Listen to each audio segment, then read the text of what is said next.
Hello and welcome to the News9 Plus Show on the world's first news and current affairs OTT platform, News9 Plus. The 2024 Olympic Games has stirred yet another controversy, this time involving transgender athletes.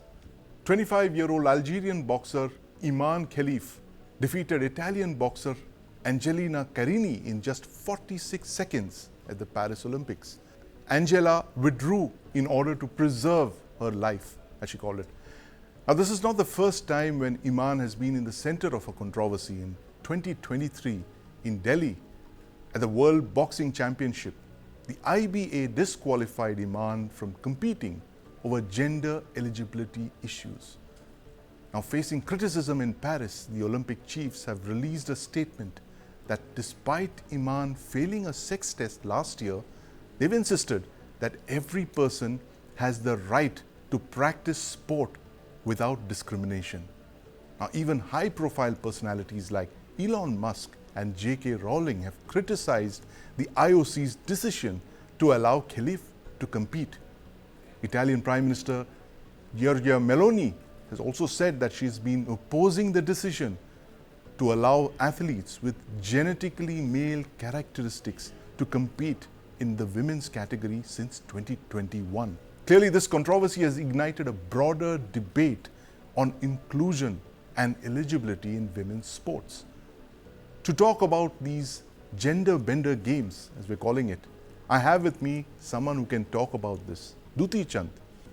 She is the current 100-meter champion, and in the studio with me is veteran sports journalist Rakesh Rao.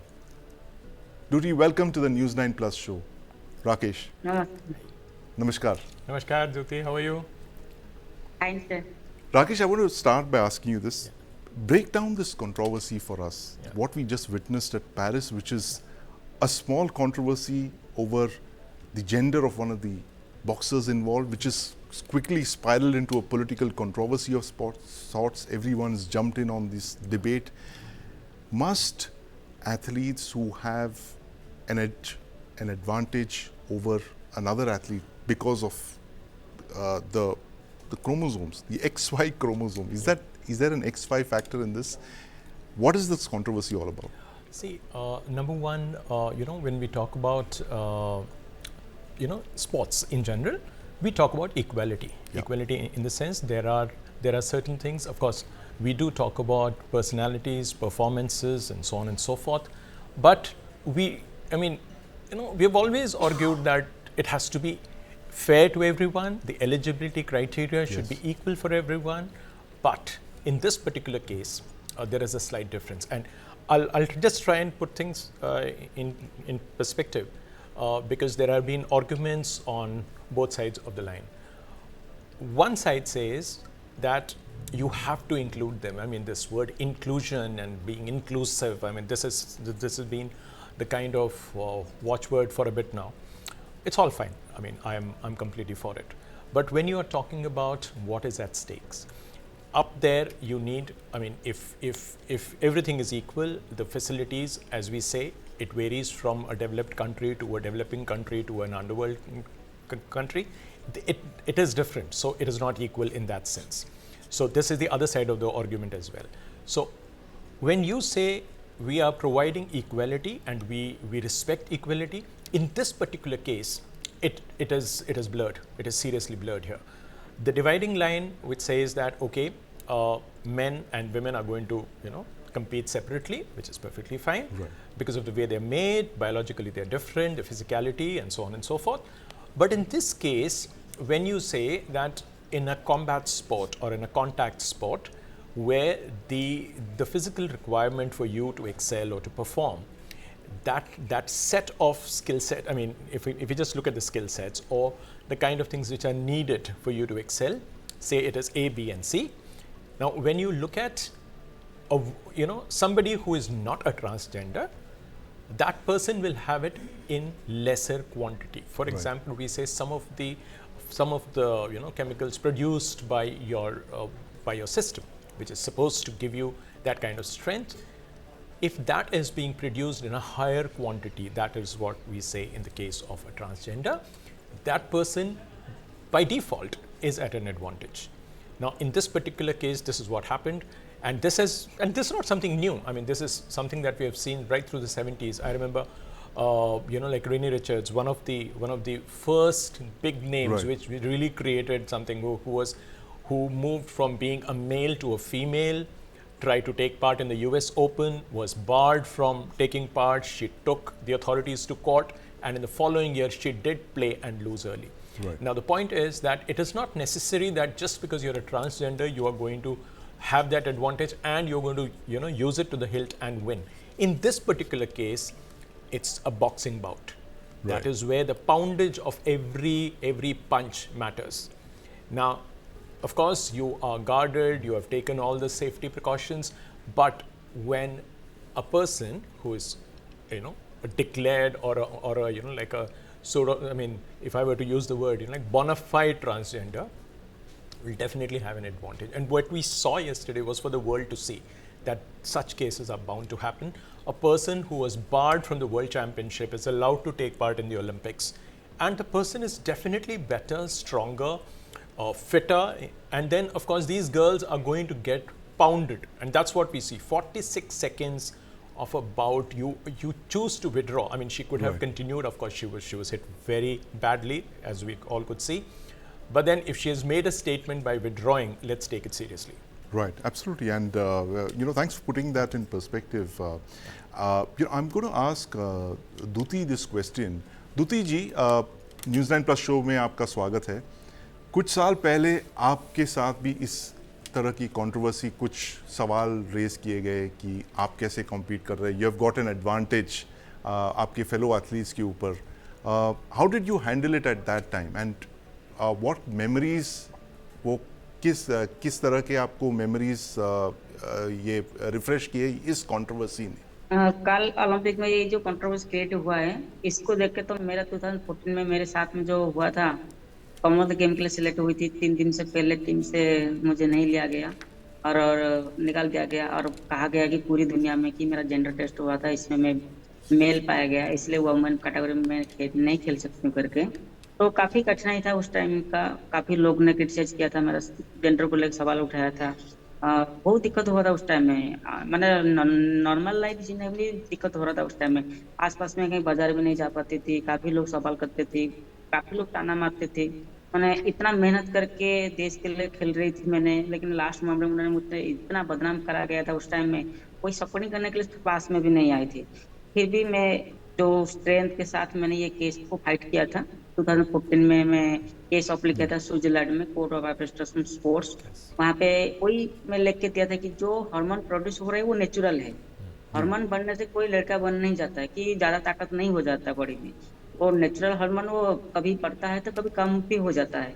आपने भी देखे होंगे hormone के बजाय कहीं पे भी कुछ दिक्कत होता है किसी को, लेकिन मुझे तो कभी दिक्कत नहीं हुआ है. ऐसा भी बहुत सारा कंपटीशन है जहाँ पे मैं हार भी गया है, अच्छा प्रदर्शन भी नहीं कर पाया, क्योंकि एक एथलीट हमेशा परफॉर्मेंस उधर ही होता है जब वो कड़ी मेहनत करता है, जब सिस्टम के साथ वो ट्रेनिंग करता है तो परफॉर्मेंस धीरे धीरे इंक्रीज होता है. तो इसी को लेके मैंने परफॉर्मेंस कर रही थी. मैंने इससे 2014 से पहले भी यूथ एशियन एथलेटिक्स चैंपियनशिप में भी मैंने अच्छा प्रदर्शन किया था, गोल्ड मेडल लिया था.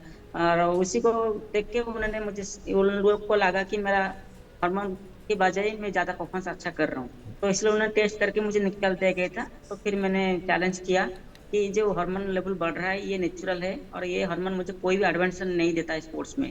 तो इसी को प्रूव करने के लिए 1 ईयर लिया था वर्ल्ड एथलेटिक एसोसिएशन वालों ने, लेकिन वो प्रूव करके नहीं दिखाया कि हार्मोन के बजाय कोई परफॉर्मेंस इंक्रीज होता है. तो फिर मैं ट्रैक को वापस आया 2015 में और 2016 रियो ओलंपिक भी खेला मैंने, टोक्यो ओलंपिक भी खेला मैंने, 2 ओलंपिक खेलने का मौका मिला था. तो मतलब आपको 1 साल का पूरा अग्नि परीक्षा करना पड़ा और आपने मतलब आप सफल होके बाहर निकले उसमें से. लेकिन इस कंट्रोवर्सी को के लिए मुझे ज़्यादा मेहनत करना पड़ा, ज़्यादा फाइटिंग करना पड़ा. लेकिन दुती जी, अभी इस कंट्रोवर्सी को लेके जहाँ पे इमान खलीफ को एक्चुअली मेल पाया गया है, कुछ टेस्ट में उन्होंने साफ कहा है कि she is actually a male boxer and she can not compete. जैसे कि पिछले साल में जो दिल्ली में जो बॉक्सिंग चैंपियनशिप हुए, उन्होंने कहा. इस पर्टिकुलर सिचुएशन में आपको क्या लगता है कि कैसे होना चाहिए ये? क्या दोनों ऐसे इस वो कॉन्टेस्ट कर सकते हैं एक विमेन स्पोर्ट्स में? अभी आयुष के रूल तो क्या है मुझे इतना मालूम नहीं है। मेरे केस जो हुआ था वो मेरा हार्मोन लेवल ज्यादा बढ़ गया था। जी उसमें मुझे कहीं पे भी मेंशन नहीं किया गया कि मेरा जो जेंडर मेल करके, मेरा फीमेल जेंडर है, लेकिन हार्मोन टेस्टोस्टेरोन हार्मोन जी थोड़ा जी ज्यादा था। इसलिए मुझे टीम से खेलने के लिए रुका गया था। लेकिन केस जीतने के बाद ये जो प्रूव हुआ, मेडिकल टीम ने जो प्रूव किया कि नहीं मेरा फीमेल है, मेरा हार्मोन लेवल टेस्टोस्टेरोन थोड़ा मात्रा थोड़ा ज्यादा है, इसलिए फिर इसको रिलीव करके मुझे खेलने को मौका दिया गया था। लेकिन अभी जो केस आ रहा है कि मतलब टेस्टिंग में जेंडर पाया गया है कि मेल करके, तो जी वो तो मैं बोल नहीं सकती क्योंकि मैं तो मेडिकल टीम के बारे में इतना मालूम नहीं है, साइंटिस्ट टीम जी के बारे जी में वो लोग क्या डिसीजन लेंगे। लेकिन जो हार्मोन लेवल की बात उठी थी, महिला के अंदर में जो टेस्टोस्टेरोन मात्रा ज्यादा होने की आप खेल नहीं सकते, वो सबसे बड़ा अन्याय था, गलत था। तो इसी बिल्कुल को लेके मैंने भी फाइट किया था, 1 साल पूरा कंटिन्यू मैंने फाइट किया। काफी लोगों का एथलीट, ऐसे एथलीट थे जिनका करियर पूरा मिट्टी में मिल गया था। आपने कास्टर सोमान्या का नाम सुने होंगे, कास्टर साउथ अफ्रीका की लड़की, जी इसको भी बैन करा गया था। इंडिया में शांति सुंदरंजन, पिंकी प्रमाणी, रश्मि, बहुत सारे ऐसे एथलीट है, इनको भी बैन करा गया था। मैं जी जब केस जीत के आया, इन लोग को फिर खेलने को मौका मिला। तो जेंडर को तो इक्वलिट करना चाहिए क्योंकि फीमेल और मेल, लेकिन फीमेल के साथ मेल तो खेलना तो सही नहीं रहेगा मेरे हिसाब से। लेकिन ये मेडिकल टीम जो बोलेगा वो उसके ऊपर होगा, मुझे इतना बिल्कुल मालूम नहीं। Bilkul. So, Rakesh, coming back to this point that you made, that equality is the fundamental thing in the Principle, sport, yeah, and is there a need for, in sports like say boxing, when two opponents actually come in contact with each other, and Angelina Carini actually withdrew because she feared for her life. Yeah. Is there a fit case for such sports to be actually segregated based on, absolutely no tolerance to be allowed in such cases? Yeah, why not? Because this is the time for it to be actually reviewed. You can't Right. have, it's like one size fits all. You can't Right. really have that Right. kind of a principle here. You need to ensure that, okay, if it's a combat sport, it is different. Yeah. And any contact sport, again, it has to be different. But then, for example, a game like, say, for example, chess, archery, shooting, any of these games, you can still have it, because it is yet to be proved that if your levels of, any chemical, any kind of a hormone which is being produced, Right. if it is more, it is helping you perform better. That hasn't been proved as yet. So in these games, which are purely skill-based, I think you can still have it, be it billiards and snooker. I have no problems with that. But the problem is when you have something where your skill sets, apart from that, there is this element of speed and stamina involved, and Right. strength, of course. So that is where we are going to see a difference. I'll give you two instances which we saw in the last Olympic Games in 2020 Tokyo, which of course took part in, which actually was held in 2021, 3 years ago. There was this weightlifter, I think she's from Australia. She made it to the, she didn't win a medal. Obviously here we are talking about, somebody having that kind of, that advantage over strength. That person didn't have enough to go through, and the person lost before the final, I think. That was one part. And the other example is, I think it was a Canadian women's football team where one member was a trans, and that person, of course, walked away with a medal. So we can't really, pinpoint, but coming back to your question, that is it time for us to review it? Seriously, yes. Right. This is the time. Let's address it once for all. Let's put our minds together, and let's not be unfair to one side or the other. Here what we are doing is we are either taking a sympathetic view, Yes. and once we say this part about inclusion, then you are being unfair to those who are at the receiving end, like in Right. this case, the Italian girl. Carini has every reason to feel distraught. She has every reason to feel devastated because of the rules. Now, if that could be applied in the World Championship, about the same person here we're talking about, right? So let's just go back and review it. I'm not saying dismiss it or, Right. it shouldn't be a knee-jerk reaction. It has to be a very, it has to be a very considered view, where people are expressing their views and also take the athletes into confidence. You cannot be sitting in those air-conditioned comforts of your room Yes. and pass a rule, or just, you say from this particular date we are going to follow this rule. No, it has to be, you have to consider a lot of views, and if it needs, you have to segregate certain events from the others. Please do that. And even if it comes to a point where you say, in certain disciplines, trans are not allowed, Yes. let's stick to it. Let's respect that. Let's not, view it as something that, oh my God, this is my right to participate, right of, equality and so on and so forth. Let that kind of, the kind of discourse which we indulge in, let's save it for another day, another place. Right, absolutely. Certain, disciplines where lives are involved, possibly life and limb is involved, Absolutely. you should certainly have a zero tolerance policy. But, thanks very Completely much with you on this, for putting that into perspective for us, Rakesh. Dutee ji, बहुत धन्यवाद आपने हमें join किया News 9 Plus show पे, and this is a controversy that we'll be following very closely. It's a sporting controversy out of Paris 2024, which is speedily turned into a political controversy of sort, the gender bender games as we're calling it. Extreme rainfall in a very short time period and flooding has become the norm in India. Mumbai, Delhi, Pune, Chandigarh, Bengaluru and others, city after city is seeing severe flooding, loss of life and property, and all activities coming to a standstill. With life thrown out of gear, we are asking, where is the urban planning or the lack of it? What is being done to deal with climate change? And how does one navigate the impact of this climate change? To talk about this, I have with me C.R. Neelakantan, environmental activist and writer, and in the studio is my colleague, Nivrithi Mohan. Mr. Neelakantan, I want to start by asking you this. A government report from 2020 says that increased frequencies of heavy rainfall on a sub and daily timescale has enhanced the flood risk all over India. That much is known. And it's gone on to note, this report says that increased frequency and impact of floods is rising in urban areas. Now, the interesting thing is that there are government guidelines which say that all our stormwater drains are designed for a rainfall intensity of between 12 and 20 mm per hour. And you're seeing record rainfall, 50 millimeters an hour or more. I mean, how out of touch with reality is our urban planning really? Actually, our urban planning or rural planning is not doldrums. First of all, our politicians who are responsible for the planning, they were not ready to believe that climate change, now I don't call it climate change, I call it climate extremities, climate challenge or climate crisis, what you call. This will happen. They were not agreeing 10 years before when we say there is a climate extremities coming. Right. Nobody was ready to believe it. Right. So once they understand it from their experience. See, I am sitting from Kerala. Yes. You had just talked about Wayanad. It is not urban area, but Kerala is semi-urban everywhere for that Yes. It's the most urbanized state in India. matter. Considering the population density, you can Yes. think Kerala is a semi-urban everywhere for that matter, except the some tribal areas. So what happens is, once you are urbanizing or your habitat is increasing, its activities are increasing, there should be some kind of control or some kind of thinking whether this can be done in the event of a climate change, climate Right. extremity, whether it is rain or heat or whatever it is.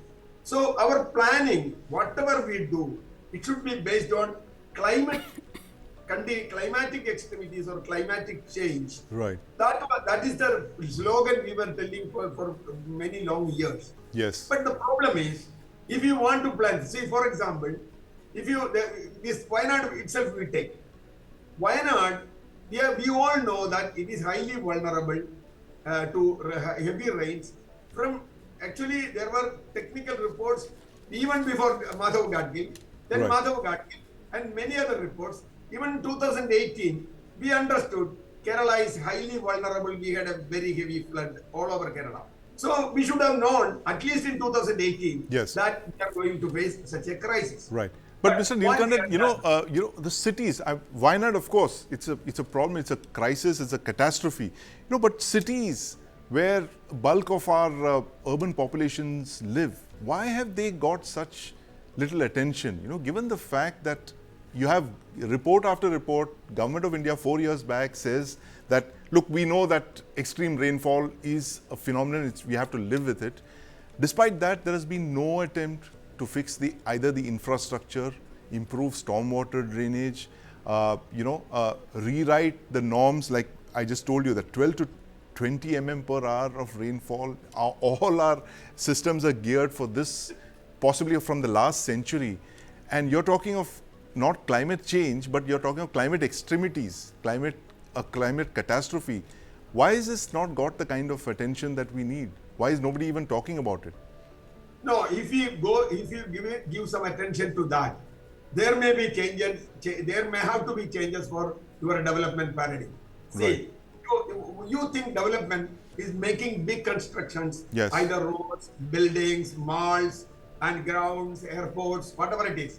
So we think that is the development. See, for example, we people, when we question a development saying that it will affect the water flow, it will affect the drainage, then they will say, no, you are anti-developmentalist. Right. You are anti-developmentalist. Yes. So our voice is not that strong. Cutting across all spectrum of politicians, I know in Kerala we have left, right, and everything, but they don't listen to that. Right. When you talk about Bombay, I am living in Cochin. Cochin is also the same, even though it's a small Yes. scale. Cochin is also drowned in one rain in last May, this May. Yes. Yes. May 29th, we had heavy rains in Cochin. They say cloudburst. They may say many reasons. It is Right. not the reason that we require. It is the solution we require. Absolutely. You see, one simple thing, I went to High Court, said after 2018 flood in Kerala, we wanted a flood mapping and a dynamic flood analysis, water analysis, Right. water level analysis. Right. See, you open a dam somewhere and flood is coming maybe 150 or 200 kilometers away in my house. Yes. It is situated, you are saying. But now we have GPS, we have everything. At least we can mark the flood level. Yes. See, this much rain, you have this much flood. If you mark the flood level and make a GPS based on that, Right. and say that, if you make that, you can say this construction is wrong, this drainage is faulty, and water will flow from this place to that place. This hydrology is simple. Hydrology, it's not a rocket science. Water will flow down only, never flow up. So where should be, you should have pumped drainage, you should not have construction, where the canal should be stopped. See, even rivers and canals were encroached and they build a big construction. Yeah, and Kerala, we know the paddy fields and the wetlands. Absolutely. Everywhere wetlands. All the low-lying areas have been built over, concretized. There's nowhere for the water to go. And you know, that's exactly what we've been seeing in Delhi as well, Nivriti. All those low-lying areas have been built. All the access into the for the stormwater drains to flow into the Yamuna have all been built over. That's a story that's very close to you. You've been covering it for many years. But tell me this: why is this never been a political issue in Delhi? Why are citizens not out on the streets protesting over the fact that you don't have stormwater drains? There is not a single stormwater drain in Delhi. Noida has over 80 of them. Delhi, as in the old Delhi and the national capital, not the NCR, but the capital of Delhi does not have stormwater drains. How shameful is that? Of course, they are not protesting because they are party to what is happening right now. Right. So, if you think about unauthorized colonies in Delhi, how can they come and protest against what is happening right now in Delhi because of lack of drains, while Yes. they have themselves encroached upon the land? Right. That is what happened in Wayanad also. Yes. People don't protest because when the Gadgil committee report was brought out In 2013. Yes, it talked about conserving at least more than 60 to 70% of the entire Western Yes, Ghats. yes. But it did not happen. Why? Because people protested against this change. Right. People were against this change, and it is said, experts say that it was to tone down this committee report, that Yes. other committee, the Kasturi Rangan committee, Right. it And was then brought. Uman, And it made Yes.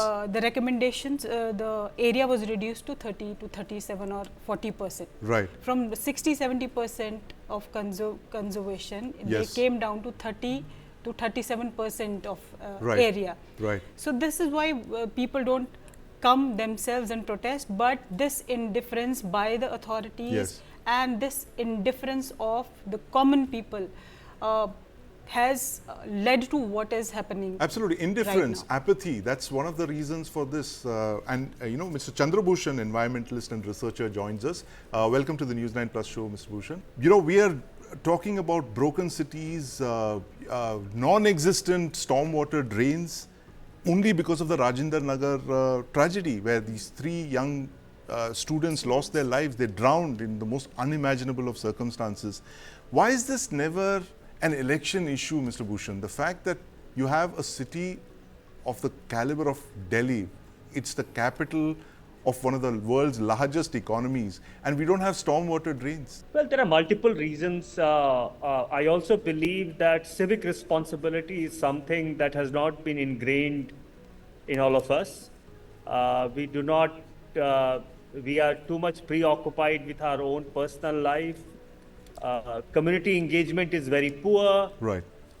Political representation do not represent the kind of challenges that are there on the ground.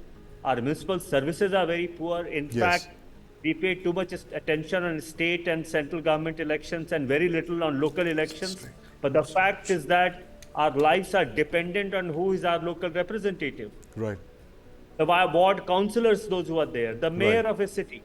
Okay, but the fact of the matter is that leave about the broken, state government issue in Delhi and the fight that center and state has. Yes. Yes. The fact of the matter is that the local government itself is broken in the city. Right.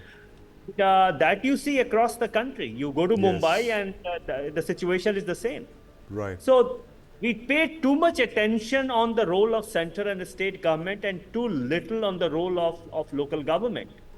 Absolutely. And no country in the world, let me just say that, go to any developed country and you will find that they have the strongest governance at the local level. Yes. Mayor of New York and the mayor of Chicago and Washington and other US cities Right. are very powerful political leaders Right. because they take care of millions of people's needs.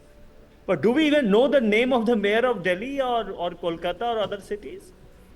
So I believe that till this country builds the municipal governance, we empower municipalities and spend resources there, these kind of challenges will continue. No, absolutely. The fact that we have a broken local government, that's something we don't pay adequate attention to, and there's no way that you can become a developed nation by 2047 if you don't have local government. Mr. Neelakanta, but looking ahead, this point that you brought out, the fact that we are no longer in the middle of climate change. Climate has already changed. Deal with it. How do we deal with it now? What is it that we need to do on an emergency basis in 2024?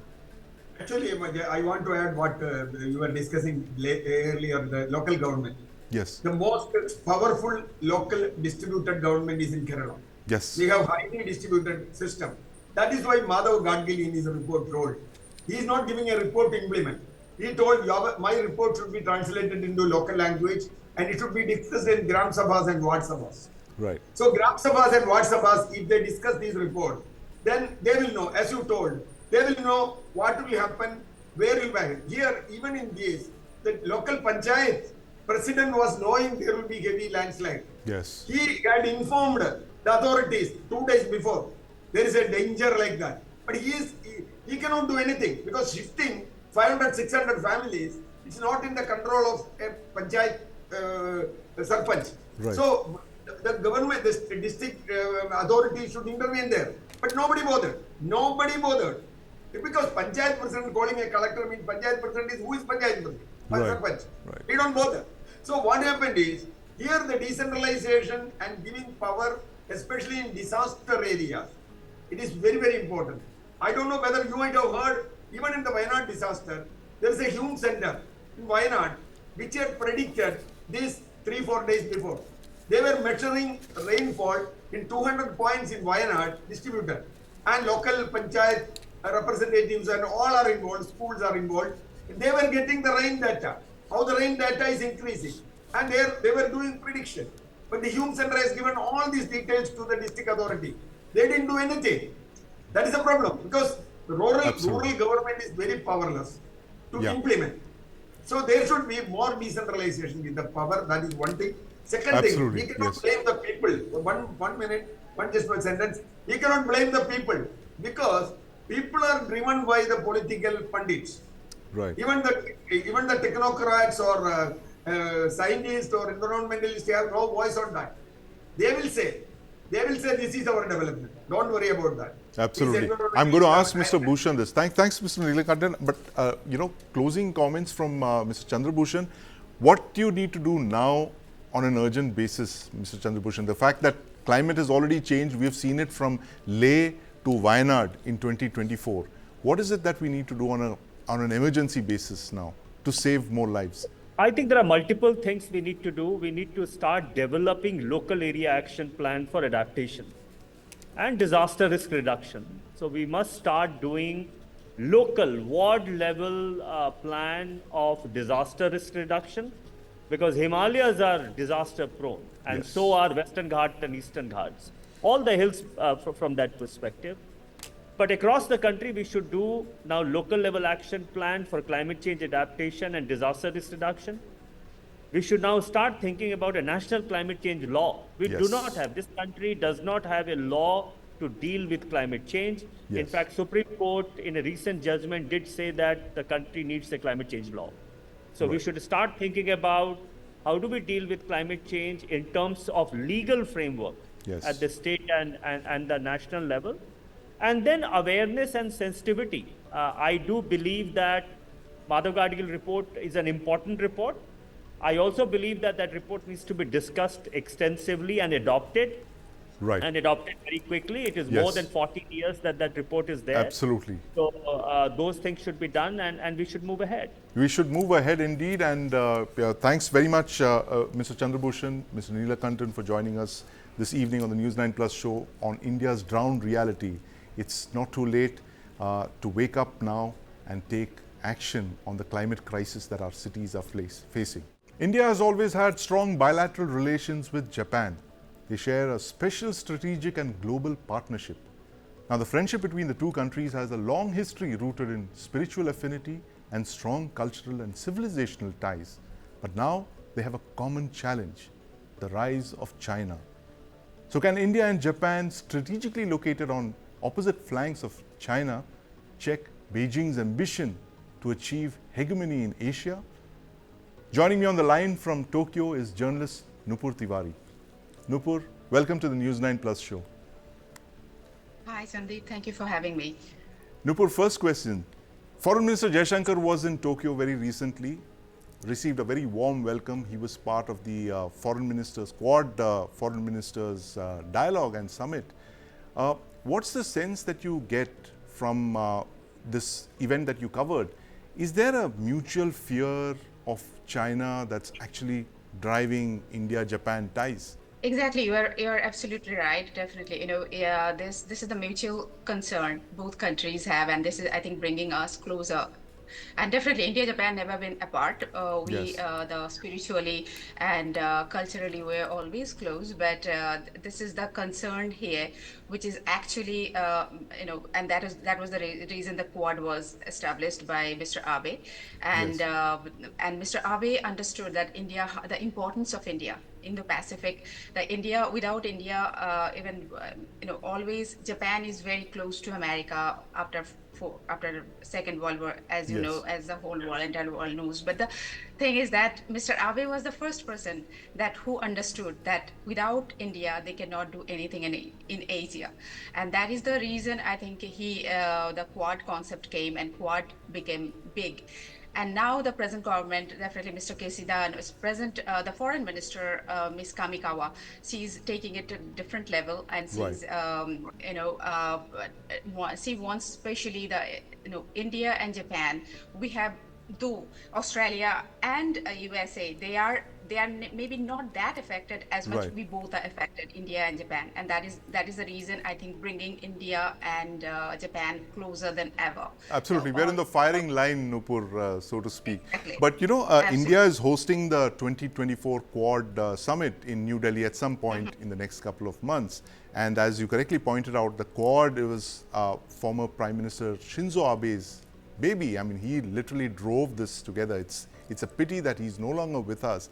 But is the new Prime Minister, Mr. Kishida, is he as involved with pushing the Quad agenda as, say, Prime Minister Shinzo Abe was? Not exactly, because, when you understand, when it is you give birth, you are a mother. Yes. So you take care of your baby differently. When there is a stepmother, I'm not saying that is a stepmother, but you don't understand the pain of and the importance of that your baby. That much love maybe you don't have. So maybe that is, if you keep it aside also, Mr. Kishida is facing a lot of other problems here in Japan itself. And though Japan is a country not like India, unlike India, they have the system. So it doesn't matter which prime minister is their system. If it is a system is made, they'll follow the system. So if we consider those things, yes, the Quad is very much taken care, and not the way Mr. Abe should have or could have or would have taken it to different level. Not the Mr. Kishida, because of the internal problem and his government also facing a lot of different kind of problems, which we can talk about in other time also. Absolutely. But so yes, Mr. Abe could have done a really wonderful thing with Quad. But as I said, the current foreign minister, Ms. Kamikawa, she's very much interested in Quad, and she's a very strong foreign minister. And the lady, she's a lady, Yes. and so we expect that, of course, the Mr. Abe's dream, the taking the Quad to different levels, it is going to happen. Yeah, and meanwhile, Foreign Minister Jaishankar was in Tokyo just a couple of days back, Nupur. So, we are aware of the fact that he has a Japanese wife, of course, and he's very erudite, well-spoken. How is he viewed by the people in Japan, Dr. S. Jaishankar? Yeah, on lighter note, I would like to say, the JETRO head of India, 2 years ago, he requested me, the Indians and Japanese, we get married more. I think both countries will become closer than ever. Right. So, yeah. So I still remember wherever I go, I just Suzuki-san's quote, I tell everyone, so this is something which maybe this is another initiative I have to take, because he requested me. So, so of course, yes, that is another. This is a sasural of Dr. Jaishankar. Right. So this is something he said. It's not my second home. A very interesting quote. He said, "It's not my second home. This is actually my home." So it's yes. Interesting. He's.